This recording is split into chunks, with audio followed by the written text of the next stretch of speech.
It might be live. I have no idea if you can hear me.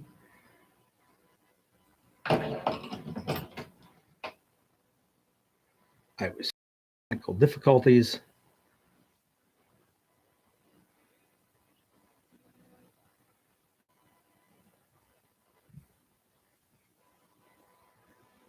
So I'm trying to now get it sorted out.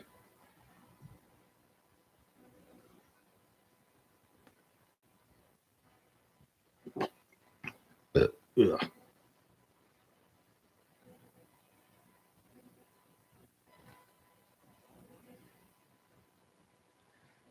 That's not what I wanted.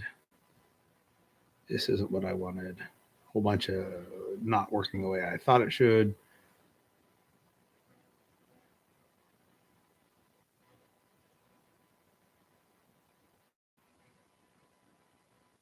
Now I can see comments. Hopefully you can hear me.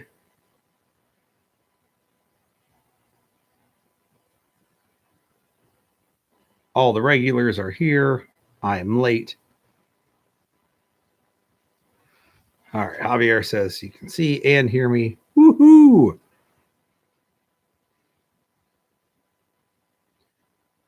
Okay. So I have a giant list of stuff to talk about. Not really, but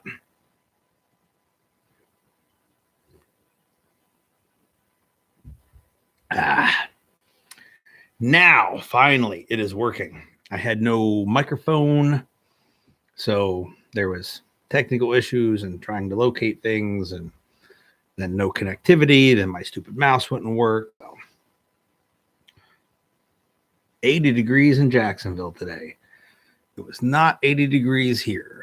It was somewhere hovering right around 30, and the 32 we had freezing rain, some sleet, some freezing drizzle kind of stuff. It was awesome. Something on my way to ship some stuff today that Google has like a team that looks for flaws in their products, and they said they think North Korea for the last 10 months has had some sort of like new age hacking going on where they can manipulate social media activity, like something beyond the scope of what anybody ever with a computer has ever heard of before. And I was like, I don't even think North Korea has electricity, let alone the internet, or people so adept at hacking that they have so much experience, they do stuff no one's ever thought of. I'm going to go with China, but they don't want to say China. That's my guess. They don't want to say the word China in the news, so they said North Korea.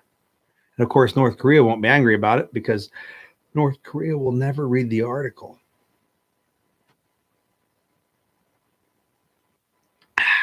John, it's okay if you're only here for a minute. Turns out I'm only here for a minute too. I came in remarkably late. Hello, Crystal. Bob, I don't think they have food. I mean, maybe the hackers hacked food. But like, that's my thing. I mean, I'm sure North Korea is not against such an activity, but in order to be so good at something, it means you got to have done everything up to that level really well. And I don't think that they have enough internet access in North Korea to be able to farm 2 to 20 million hackers to get the one that's good enough to do something that nobody's ever heard of before. It's like North Korean professional basketball players to get one guy into the pros, and the same works with hacking. So I don't know, just doesn't seem, like that it was North Korea.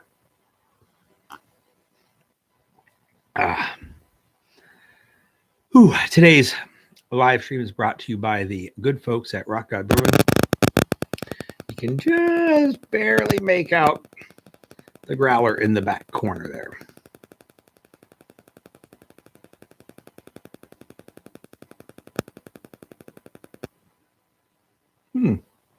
margaritas and me on YouTube. I'm having one of the random cans of Rock God beer, whatever the one was I had in the fridge. I don't have it up here. And in order to tell you which one, it might be a whiter shade of pale ale, I think.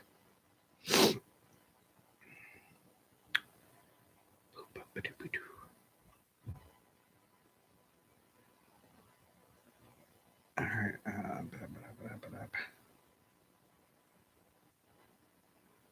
So that was my entire list of things to talk about. I have not been watching much news to see what else is worth mentioning. I assume there's nothing positive.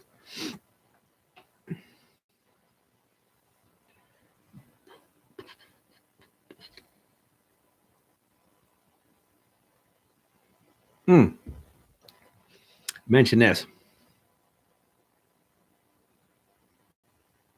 Oh, you just did Taps carbine. I'm sure it was pretty cool.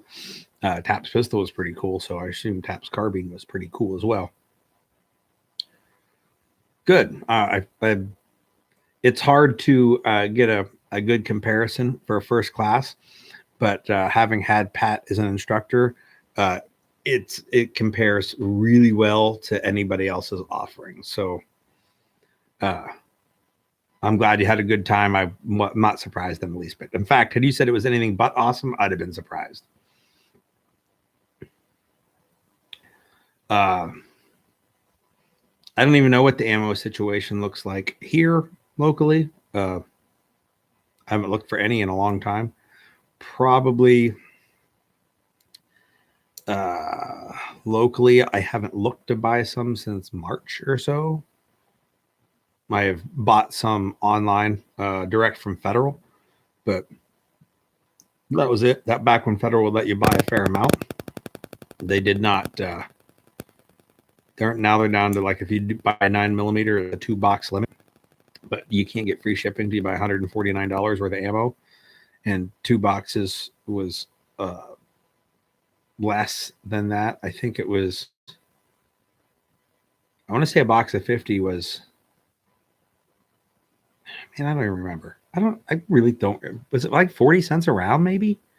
I don't know. Anyhow, I had to buy a bunch of 308 match grade ammo in order to get free shipping, which was okay because the 308 match grade was the same price in like July as it was the previous July. Like it hadn't gone up a penny. I haven't looked really since mags were sold out. I haven't really. I mean, the last time I wanted mags, I just added 10 to cart and threw them on with the order of small parts. There they were. I heard that CZ bought Colt, and maybe Colt will start making better stuff because CZ guns tend to be a little on the plus side of quality. I mean, they're quality guns, but Colt has been slacking a bit. Now I'm curious as how does that affect? Like, doesn't Colt still have some government contracts for M16s? I don't know. I'm not even positive, though. I don't keep up to date on it. Oh, mags aren't sold out. Okay. Probably because Magpul can make them at an astonishing rate, and then there's those other plastic companies too. But I know FN has a big contract there, Uncle Guns, but I thought that for some reason when Colt was looking at bankruptcy, the feds came in and bailed him out with a small contract on top of it. I also remember Bushmaster had a contract for M16s as well.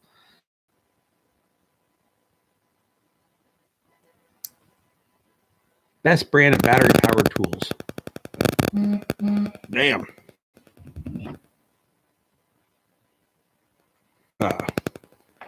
Vibrations. Because Mike, who's on the live stream, sent a question via text message. Well, Signal, but you get the idea.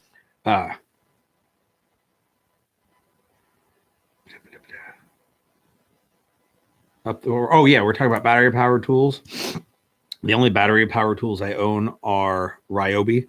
By no means am I going to call them the highest quality, uh, but we had something that had Ryobi batteries, so we just kept sticking with Ryobi batteries.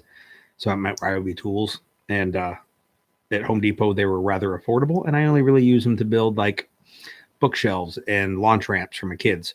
So while they're not industrial grade, they serve my home purposes just fine. However, power tools in general, plugs into a wall, Metabo is the best of anything that Metabo makes. And if you don't mind super heavy, Milwaukee makes a good product too.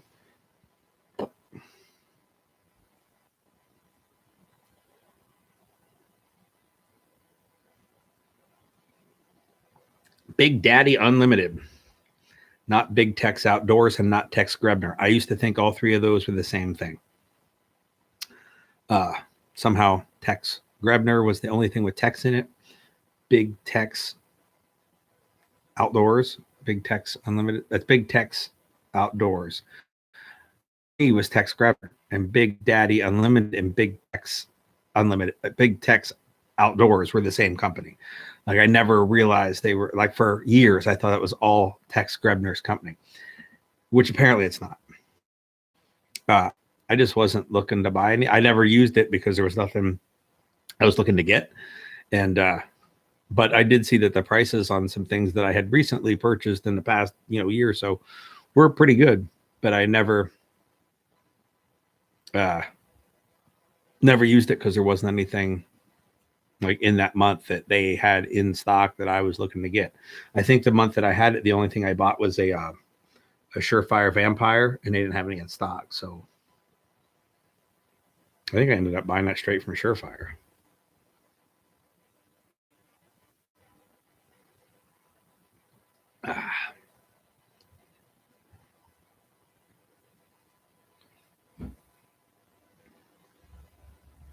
What were we talking about? There was something I was going to say. Ammo. We talked about ammo. Pat's glass.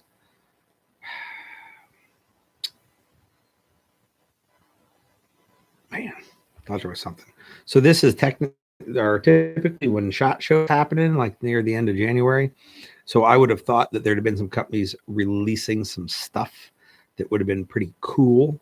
They just wouldn't have released it, obviously, at SHOT Show. But if you release something at SHOT Show, it's been in the works for a long time prior.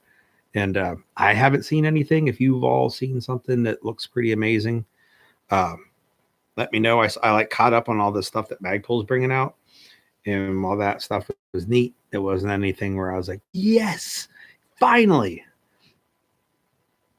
49 pounds. That's awesome, Javier. Keep it up.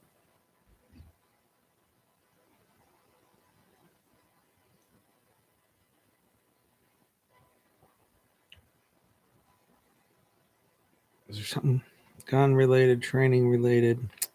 See, I'm drawing a total blank on anything else. This is why I make lists. And today, instead of making a list, I was fucking around doing other stuff. I got a couple videos I have to edit. They have been transferred from my camera to my computer. I am halfway through editing the painting video, but painting a garage. And just logistics says it was getting delayed. So I painted in my basement. Hung camera up from the rafters, shining straight down on the table. And I have like 3 hours of footage of me spray painting things. Just left the camera on while I did it. So in order to have any footage of the painting part, I have to watch 3 hours of me painting and then cut portions out to set aside to go back and use again. So it's not the most exciting part to edit. So I went and filmed something else while I was editing that so that I didn't have to edit that anymore. So there's that. Oh, and there are two shotgun videos. Best gunplay movie, Way of the Gun.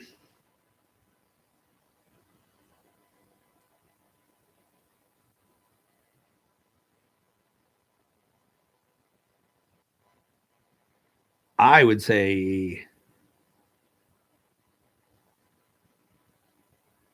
water storage, one huge 550 gallon or a bunch of 50s. I would go with a bunch of 50s because they are easier to maneuver around and you can store them in a manner that suits you better than like the big square guy that's in the metal cage. If that's what you're talking about.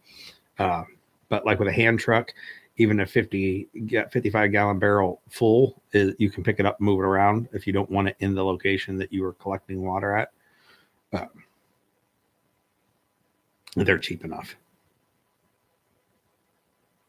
Best silencer. Well, if I had a silencer sponsor, I'd tell you who they are right here, but I don't. Although it really depends on what connection method you like. So, like if you go direct thread, it doesn't matter. If you're using a quick release, it depends what kind of quick release you can facilitate on your gun and that you want on all your guns that you want to put it on. If you don't intend to take it off, you should just go direct thread. Or I would go direct thread. I shouldn't say you should. But like if it's a rifle that's issued to you and you can put a can on it, but you can't change the muzzle device, then you're going to end up with something like a Gemtech Halo that fits on a bird cage. But if you like the AAC method, which I don't really know anybody that prefers that method, but if that's what you like that ratchety method, then that's the one to go with, because performance on the can itself, it really comes down to like the three things to look at are how does it attach? That's the big one. How much does it weigh? And that's just determine what it's made of. And if you want like a titanium one, everybody makes one. And how expensive is it? And so if cost isn't an issue and you are good with steel, work is like you will never tell a difference from one brand to another and like hearing it. You might hear a difference running a 30 cal can on a 5.56 gun, but again, it's not really brand specific. So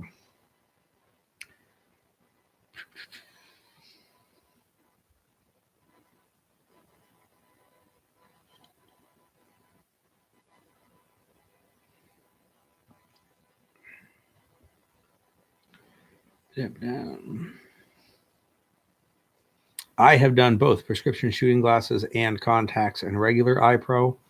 And then I got PRK done. So now the prescription part is built in. And I don't know. I went back and forth. I had both. I had both at the same time because there were days that I didn't want to wear contacts and I just wore my regular glasses. So when I went shooting, I would take those off and get I had 2 pair of prescription Oakley half jackets and a clear pair and a dark pair. And I would just swap between those. I did ditch those when I got the PRK and put regular lenses back in them.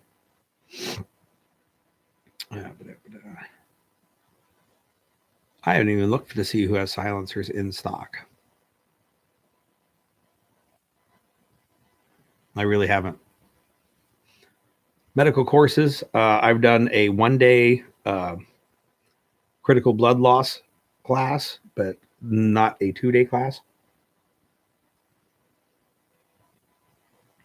Although in the 1-day critical blood loss class, at the end of the day, we did do some NPAs just so that somebody has like cool shit to write home about because they got to stick an NPA in there, in someone's face.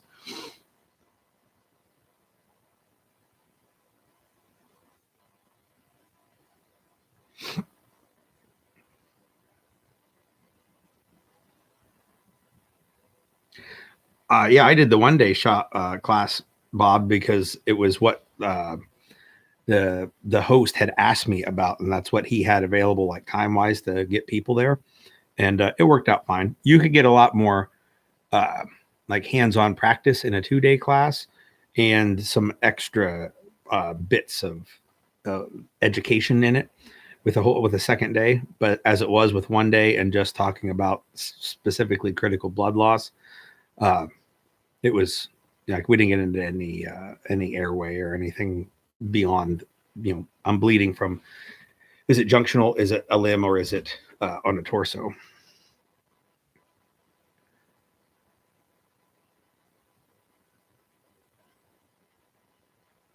So bare minimum number of mags per pistol or per carbine.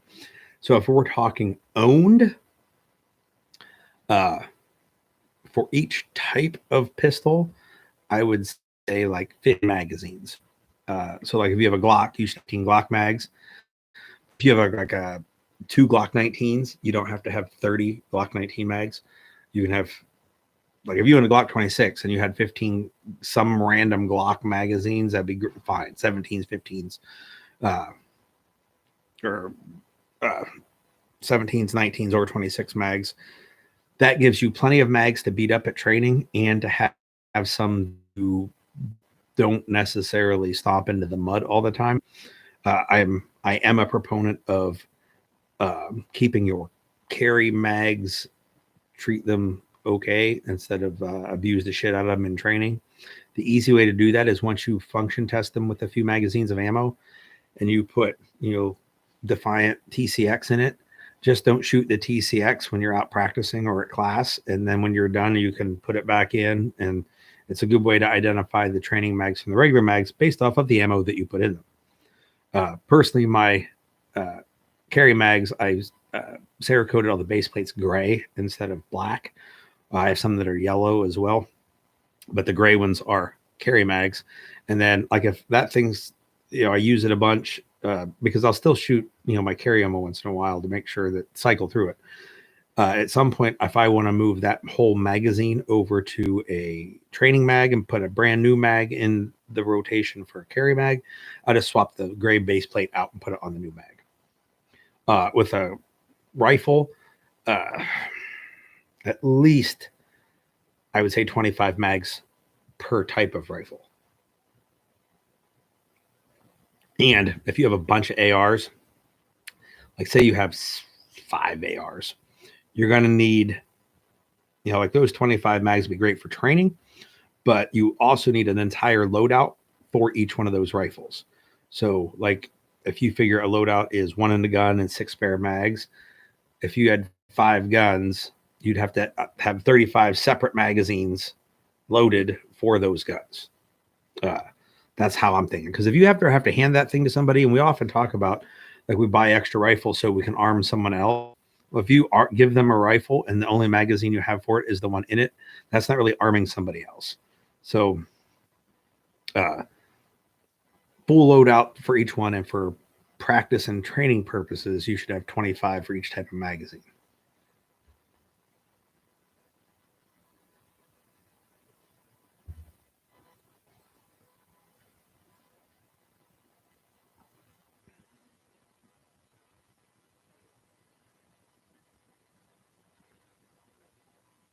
Crystal talks about marking magazines. So like all my Go Time magazines are Gen 3 P mags with a window because they look different than my, hundreds of Gen 1 and Gen 2 P mags without windows. And those what I use for training. And like literally I just painted 10 P mags and they were all Gen 2 M2 P mags. And I bought those just for more training mags. And I'll buy Gen 3s as Go Time mags so that I don't end up shooting more expensive ammo at the range. And then, like, if I have any tracers, I have in a tracers are in a foliage green M2 magazine with a Ranger plate on it. And my AP type ammo is in a E-mag. So the two different types of ammo are in 2 different types of magazines. Like they look different and feel different.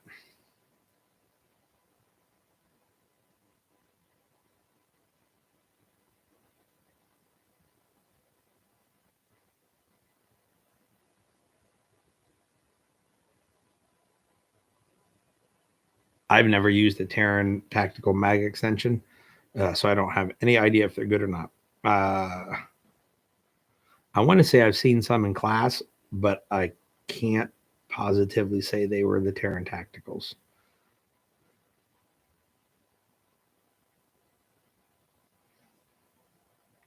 I do have some, and like I know he makes them for different guns, so I don't know what ones we're talking about. I was thinking AR. I've seen some aluminum extensions.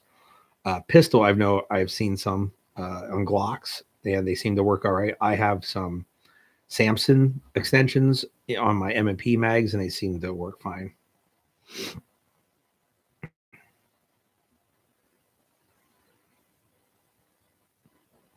I can totally agree with that. The extra dubers putting on magazines, like literally the factory magazine, is pretty great the way it is. Like I wouldn't bother playing with an extension on something I was going to carry because I know the not extended one works great.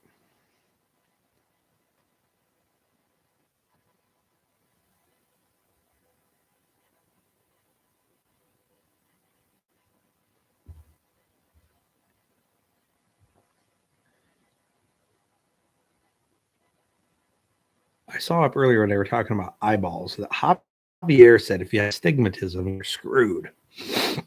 Well, it turns out my whole life I've had an astigmatism, a slight astigmatism in my right eye. And as my vision got worse, I didn't notice it. And when I wore RK, it showed itself that I can now see that there's a slight astigmatism in my right eye that's not in my left.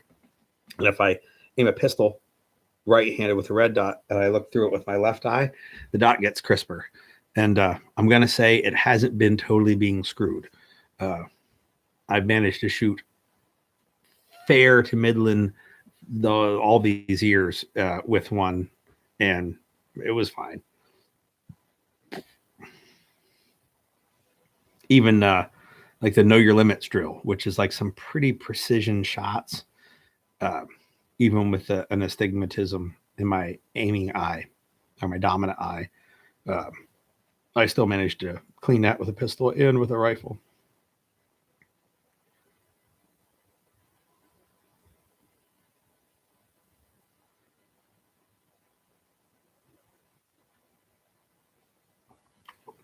Nope. Steve asked a question, with everything going on, do you carry more ammo than you normally did? And the answer is no.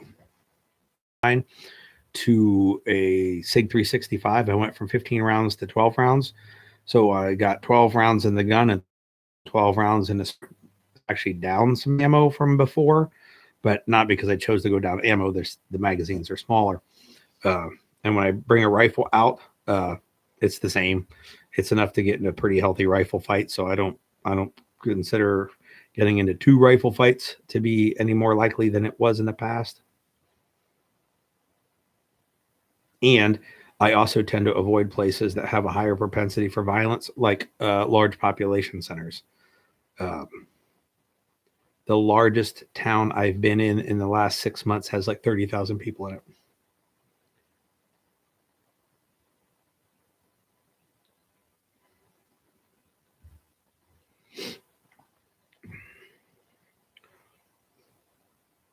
I actually think shooting a pistol with a red dot is pretty awesome. I don't like the added mass and bulk on the pistol, so my carry gun's not going to get one. Not because I've heard people say, "Oh, you don't know, they're not reliable enough to bet your life on," and I pretty much think they are reliable enough. But like my daily driver for a while now has been a SIG 365, and with a 12 round grip frame on it. And if I were to put a red dot on the top, I would switch to the 10 round grip frame because I don't want my pistol to be any bigger. And I'd rather have 2 extra rounds than a red dot. Now, if the size isn't a concern, shooting with it is pretty awesome. And I'm running a Hollow Sun 407K as my my red dot pistol. That's the red dot I'm running. I have an old Shield RMS, not the RMSC that fits on like the SIG or the Shields, just a regular old RMS on a Glock. That it's my red dot. It's on my buddy's Glock. I borrowed the Glock to do the videos, and then he's been carrying it for a couple years and without issue. The screen's all scratched up, but or the lens, but the sight's still running like a champ.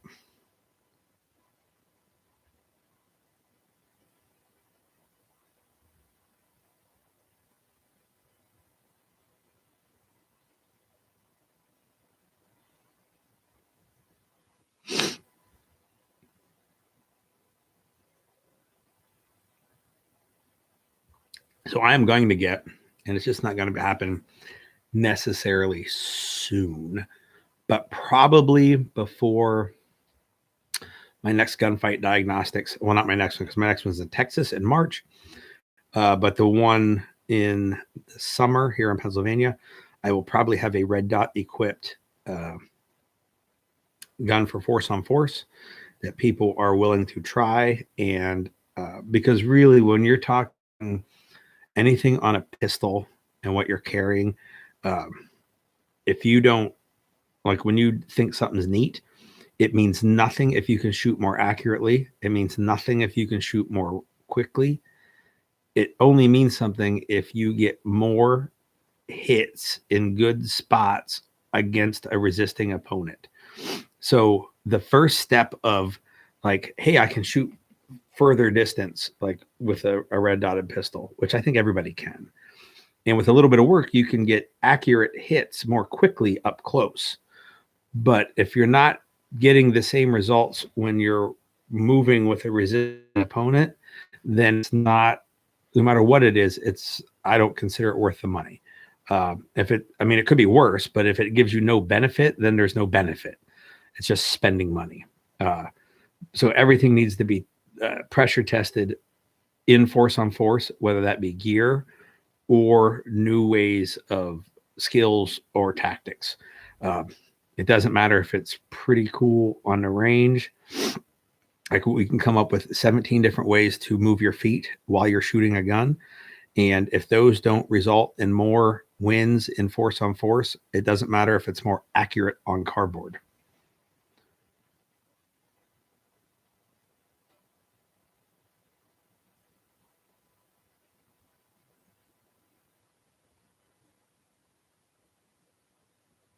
Smokes, man. I believe this week Yan is accepting the shipment of the second generation bodies, and then it's fill them up with fuel. And the good news is, with the new second gen bodies, he doesn't have to take them back to the body manufacturer to have the top attached. He can do it in house, so that should go quicker.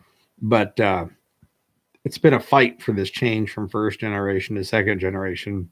Last I talked to him last week he was saying this week he should be accepting delivery of the bodies. So fingers crossed, it'll be soon.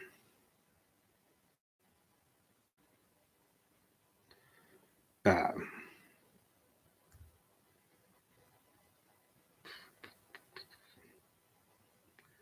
I got some Hollow Suns, and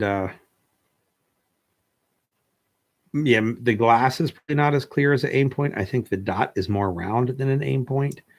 And that's with the non-astigmatism eye. That's how I've been checking dots since I found out I had a slight astigmatism in the right eye. And that's comparing the round, like the T1 style Hollow Suns.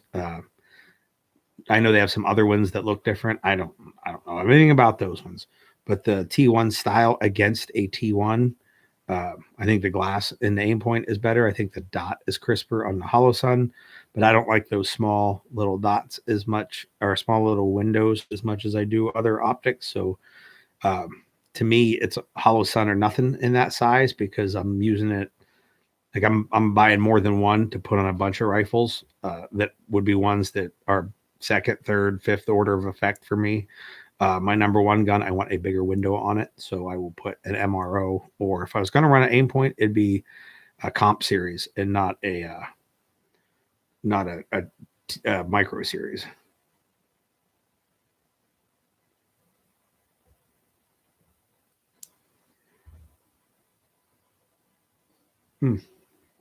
That's empty.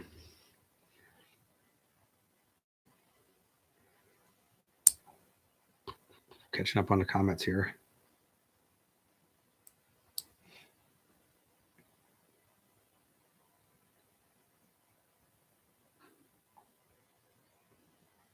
Yep, that's it, TJ. Just the bigger window. That's why I like the MRO, because the window that needs to be bigger is the objective lens. Because like when we look at things, like we see, on an angle, like 360-degree angle. So I don't know why nobody before Trijicon thought about making the objective lens larger than the, oh shit, what's the other lens called? The one closer to your eye. So if we're going to keep with the same size lenses, I want a bigger one. I totally love the size of an EOTech lens. I just don't like the size of the EOTech body as much, because there's a whole lot of extra shit going on underneath that lens. Makes it a big chunky thing. And the battery sucks. My last aim point, not my last aim point, one of my aim points had a shitty battery too. So a battery life, like 4 weeks.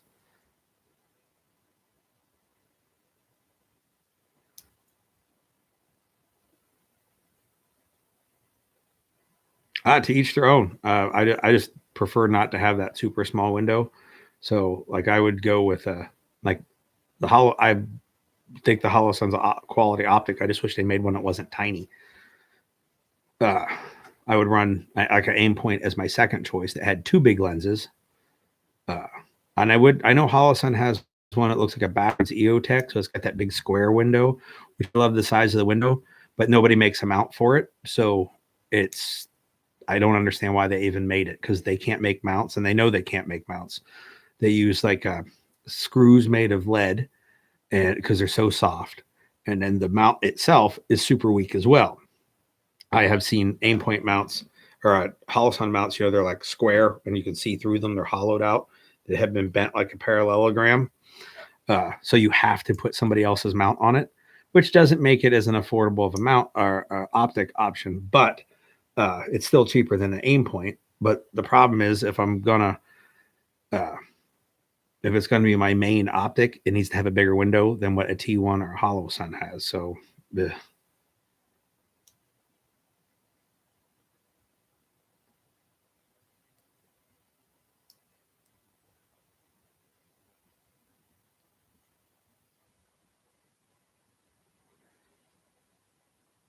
AK surplus mag that doesn't work, I would hit it with a hammer.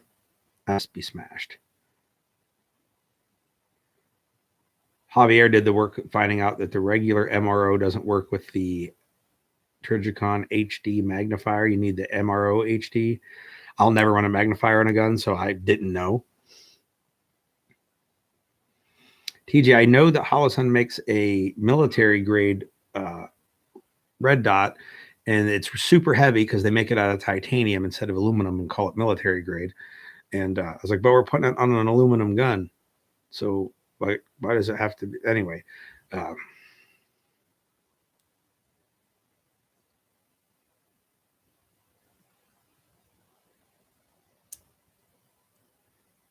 glad you haven't had any problems with the Holosun mount, Bob.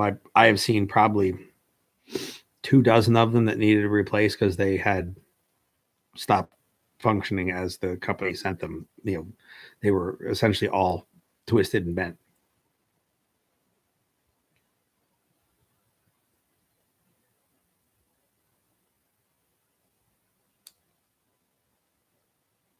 And Tynan Clum titanium is not lighter than aluminum. It's the 40 cal of metal. It is stronger than aluminum and not as strong as steel. It is lighter than steel and not as light as aluminum. I only taught metallurgy, at the collegiate level. But if someone told you that titanium is lighter than aluminum, they lied. Now, the way to do it would be magnesium, like the BCM rails, because magnesium is a smidgen stronger than aluminum and a smidgen lighter than aluminum. So that would be a way to go, but it would be super expensive. I use Midwest Industries because the regular T1 style Holosuns use a T1 mount. So I get all mine from Midwest. Other companies make good mounts too. I'm a fan of Midwest. Those guys are great and have treated me awesome. And you can get 10% off by using Gare Bear 511. Oh, you know, it's 2021. I don't know if they renewed the, because last year they had an issue where it expired at the end of 2019, and the IT guy had to get back on and like redo the coupon codes for 2020. And it took them a bit until someone reminded them. So I don't know.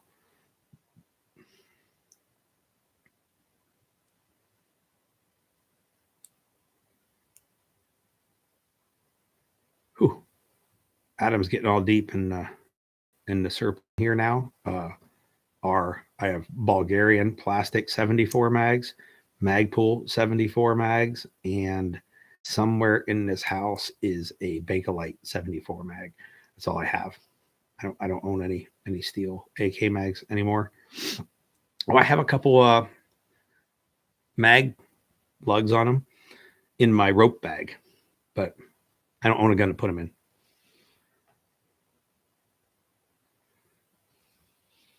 Magnesium does ignite. It is hard to ignite, but once it ignites, nothing puts it out, including submerging it in water. If you deep six a class Delta fire off of the deck of a ship, you can watch it burn as it sinks to the bottom of the ocean. In case you were wondering.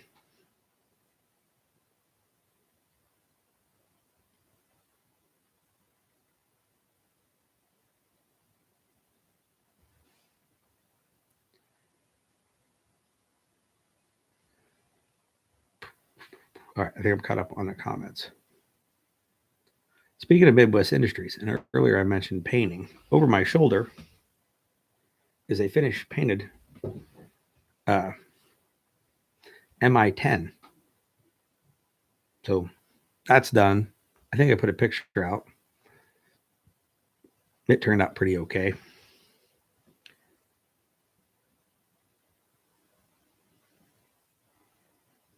I have not heard anything good about Croatian AK mags, just in general. If they were going to ban imports, man, I don't even know.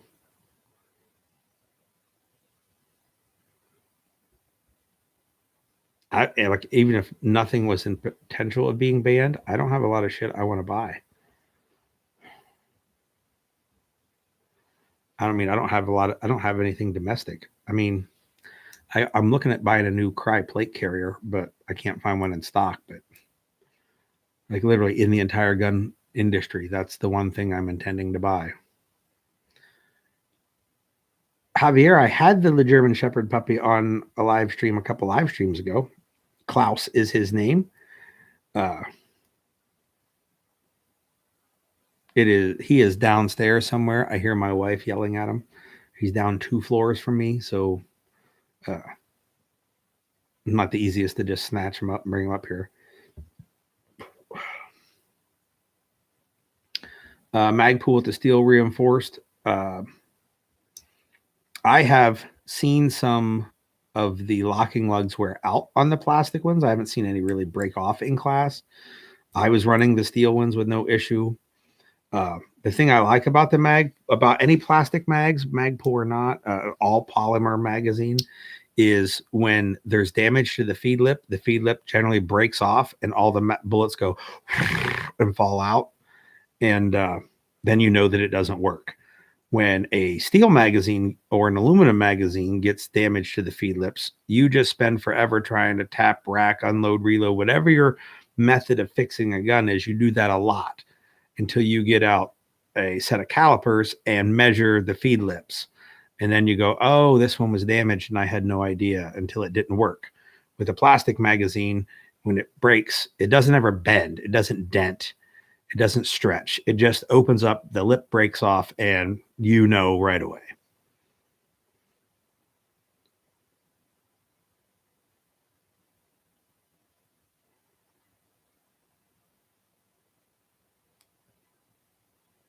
I have a couple people on eBay looking that I saved and have been popping into, and I want to say that Norga Star is on my list. And I'm looking for a small Airlight SPC in Ranger Green or multicam. And I have found tons of JPCs the SPC, way less of. Smalls, the most rare size for SPC. And every once in a while, I can find a black one on eBay. And I found a guy that has coyote ones on his web store. And I'm just not spending cry money on something in the color I don't want.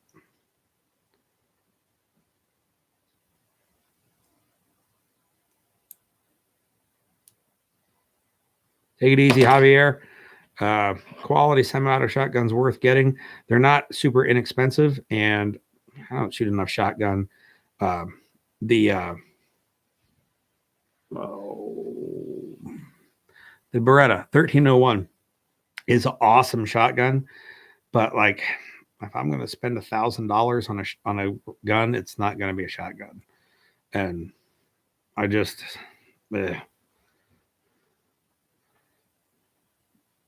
I mean, it's a fantastic shotgun, and the company makes an adapter so you can put a Magpul stock on it, and maybe the Magpul, like the Zukov 4N, I think, or something like that.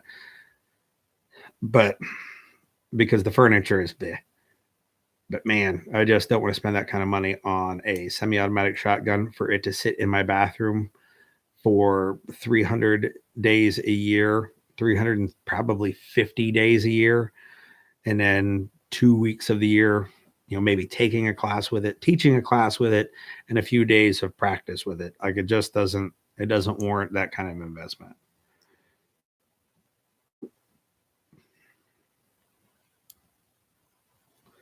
Yes, I'm a big fan of Ranger. Ranger Green is the green. I'll take multicam, no problem.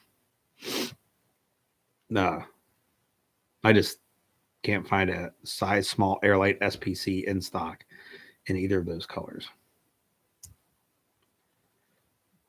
Ooh, $1,000 on a Claymore? That's a lot for a Claymore.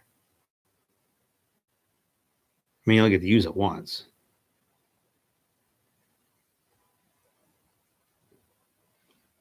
Well, Javier, while you are correct, anything made in the last 25 years from Remington, I would not buy if I could avoid it.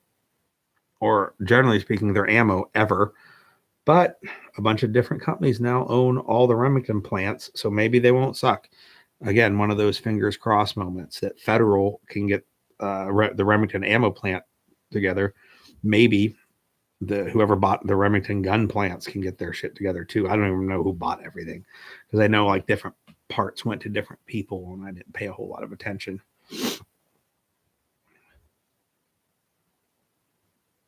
All right, I got here late, but it's still 9:02. The Tremis rig, the holster. Which one? Yeti or Stevens? Either way, I don't know if anyone's looking for one either. But I am at a little bit after 9. My booze cup is empty.